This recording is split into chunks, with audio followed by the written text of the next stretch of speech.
What if you had to earn a little more of your distractions versus having distractions and then hoping to work?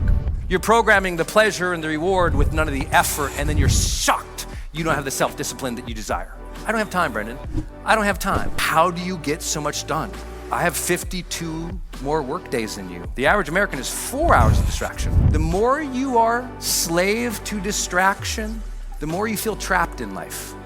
When you give a human clarity, you give them courage and purpose.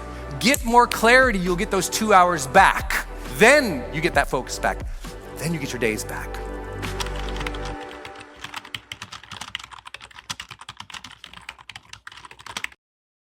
People say, I don't have time. Every time, I don't have time, Brendon. I don't have time. I don't have time. I don't have time. Now, I'm not the guy that vilifies social media or television. They're great. Go for them. Have them. But what if you could at least try something a little different? What if maybe you went like this? Monday, Tuesday, Wednesday, Thursday, Friday, Saturday, Sunday. And you said, you know what? I'm just going to hold off TV and my 2 to 4 hours here. I'm going to do it here, here, and here, but not there. Well, I got 2, 4, 6, 8 hours back a week. 8 hours back a week is called a work day. A work day in 1 week. Hang out with me. How many weeks in a year? 52. Wait a minute. I just gave you 52. I gave you a work week back every week. A work week back every week by going, just don't watch television till Friday, Saturday, Sunday. Let it be your payoff. I grew up in a time in Montana where you had to do your homework before you could watch TV. Anyone remember this? Now everyone just gets everything free and everything instant. But I just want to let you know, what if you had to earn that? What if you had to earn a little more of your distractions versus having distractions and then hoping to work? See, you're programming yourself on the wrong side. You're programming the pleasure and the reward with none of the effort, and then you're shocked you don't have the self-discipline that you desire. You've just been programming the wrong way. Distraction, freedom, that level, earn that. Discipline, then freedom. It doesn't mean you can't be present and emotionally free. What it means is we've got the programming backwards. Most people are programmed for the pleasure and the reward right up front, and there's no effort there, so there's no fulfillment there. There's no effort there, so there's no growth. But also most people say, Brendon, I don't have any time. I go, if I can get 2 hours back a day from you on average during the week, that means I got an 8-hour work day for you. I got you one more day. All of my industry goes, Brendon, how do you get so much done? I'm like, I have 52 more work days than you. In a given year, that's a month and a half for those who are tracking. I get a month and a half more work days than most people, a year. But remember, that's only with 2 hours of distraction. The average American is 4 hours of distraction. That means I get 3 more months of work days.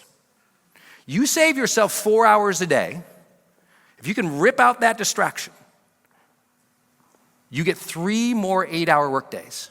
Now, some of you are like, Brendon, I don't like work. I'm like, okay, that's time with the kids. That's time in the gym. That's time out in that ocean you got here. That's time contributing. That's time in church. That's time volunteering. That's time changing the world. You got that time. Now, believe me, I know people go, Brendon, I do not watch that much social media or television. I go, I know, but do you have a few days of the week where you're a little aimless? Where you're just kind of going through motions? Could we optimize just a little bit to get those 2 hours back, those 3 hours back, those 4 hours back? Because remember, 2 hours more a day. Just think about it. If you don't like the word distraction, what if we just played positivity thinking over here? And we said, I just need 2 hours more of focus. Because isn't that what I'm talking about? 2 hours more of focus a day gets you an 8-hour work day back a week.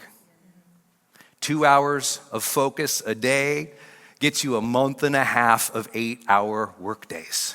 I don't know if that gets in your gut and fires you up, but I do, because I want to do something in this world. I want a vacation. I want to go places. I want to volunteer. I'm a bookish kid. I'm like, oh my God, I can read literally 52 more books a year if I have that time. So if you don't like the word distraction, flip it. Just say, I need 2 more hours to focus. I'm wandering around the house, wondering what to do, because in the morning I didn't look at my key priorities. I got to be honest. I just kind of went through the motions today, and I forgot the major things I was supposed to do, which we'll talk about later. But I can't get you into progress mode unless we just get you back an hour or 2 a day. Now, I know when you're tired and you have a lot of obligations, trust me, I have 150 employees between my 2 companies. I advise and I'm the first investor in 2 unicorn businesses that I talk to every single week. So I got my employees, I got my family, I got, just like everyone else, lots of responsibilities, but I never, ever, ever, ever, ever say, I'm so busy. I go, let me command my time. Let me command my time. Let me command my time. Time doesn't have you, you have time. Because don't forget, you, humans, made up time. So see, it's not always distraction, it's often aimlessness. People aren't bad, and I know some people say, well, social media, Brendon, I really love that. That's my decompression. I'm like, there's better decompression. Try sex. Okay, or I thought it was funny too, because you can't say that here, really.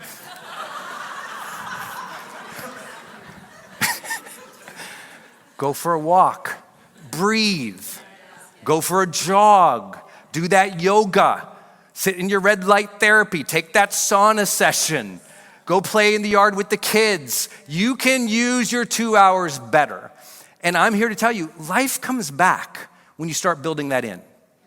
Life comes back. Otherwise, I'm here to tell you, the weirdest thing is, the more you are slave to distraction, the more you feel trapped in life. And the weird thing is, the less fulfilled you feel, even though it should feel like a payoff. Aimlessness never feels like a payoff. Freedom does, but not aimlessness, not distraction. I want you to have that joy. So I just got to get some time back in your life. You'll get your time management up, but I know a lot of people who've optimized their time and their stats and their steps, and they're still miserable because they're not here.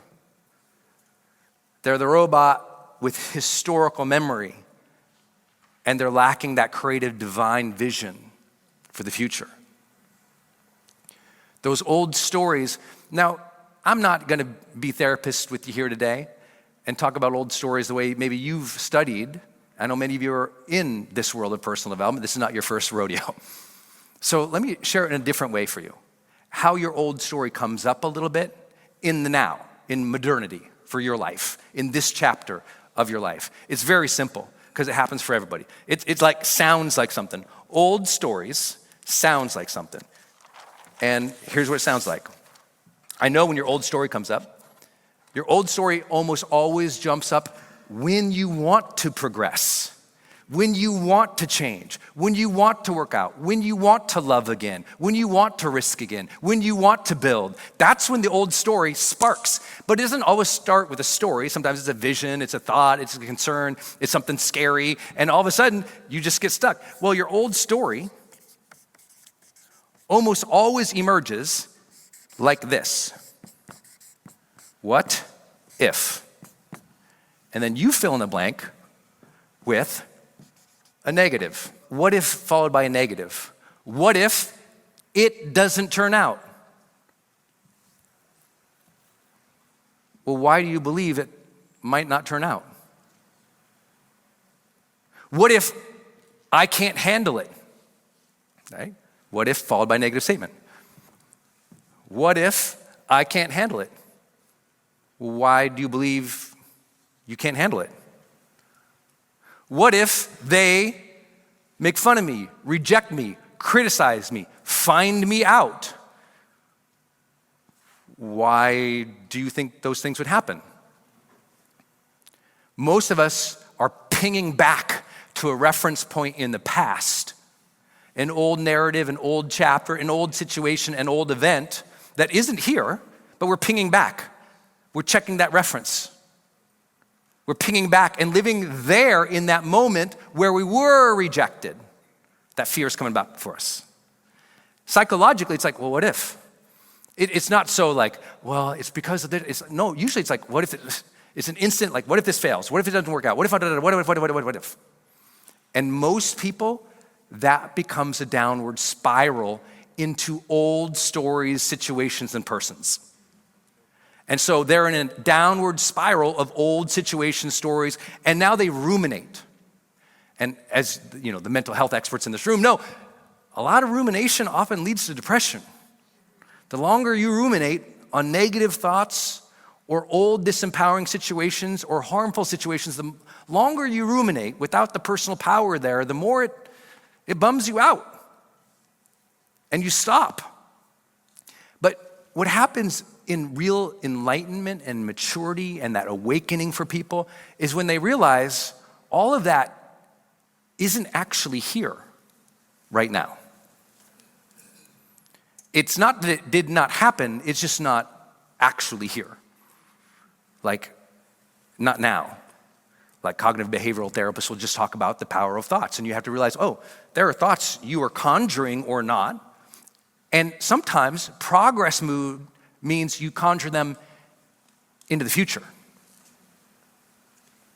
So it's called share of thought allocation. I know it's a fancy phrase. It just means, where are your thoughts aimed? The higher percentage of your thoughts, when you want to do something, where are they aimed? Forward, backwards. It's a very simple statement. So let me give you the simple breakthrough with this. Everyone says, what if negative? And that's where they get stuck into their old story. What if this happens? And they start thinking and building all of those negative things. All I want you to do from now on is saying, what if negative? And using your thoughts for that, I want you to say, what I want is, what I want is. This is the story of becoming. See, the greats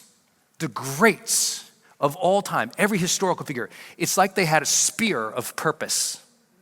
And they had this spear, and they looked out, and they went, and they threw it as far as they could. And then they marched to it, picked it up again, threw it as far as they could. That's what they did. They didn't go backwards. They threw the spear of purpose out front, further than their current grasp, and they marched to it. Your job is to throw that spear out, throw that ball out, and march toward it. What I want is, and spend your time there. Not what if, and I know it's so simple, but your what ifs have killed your progress. It's hard for people to acknowledge that, but when you do, you're like, oh my God, my whole life stunned by one phrase. What I want is. That is where power comes from, because that is called clarity. And when you give a human clarity, you give them courage and purpose. When you give them clarity, you give them confidence. When you give them clarity, the breakthrough happens. When you give them clarity, the gate opens, the door opens, the spiritual awareness starts attracting things. But a person without clarity is just an automaton. They're just going through the motions. But most people go through the motions because they're scared. And they're scared not because of a biological fear. There's nothing chasing them at the moment. They're scared because what if is in the wrong direction.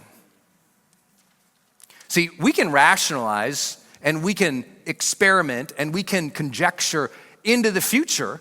That's called like logicking out the problem.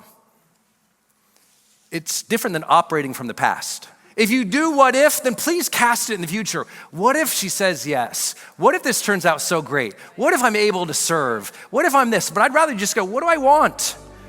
What am I after here? Get more clarity, you'll get those 2 hours back. If you have clarity in the morning, what do I want of this day? Then you have more clarity. Then you get that focus back. Then you get your days back. Hey, my friends, it's Brendon Burchard, and I'm excited to welcome you to the brand new Growth Day. We are happy to roll out 3 brand new features that will help you on your personal development journey. First, our brand new growth streaks and rewards. Every day you come into Growth Day, and we will give you that daily inspirational life strategies so you can listen to an audio, but then create your journal, your checklists, and your habit tracking to truly experience an extraordinary quality of life.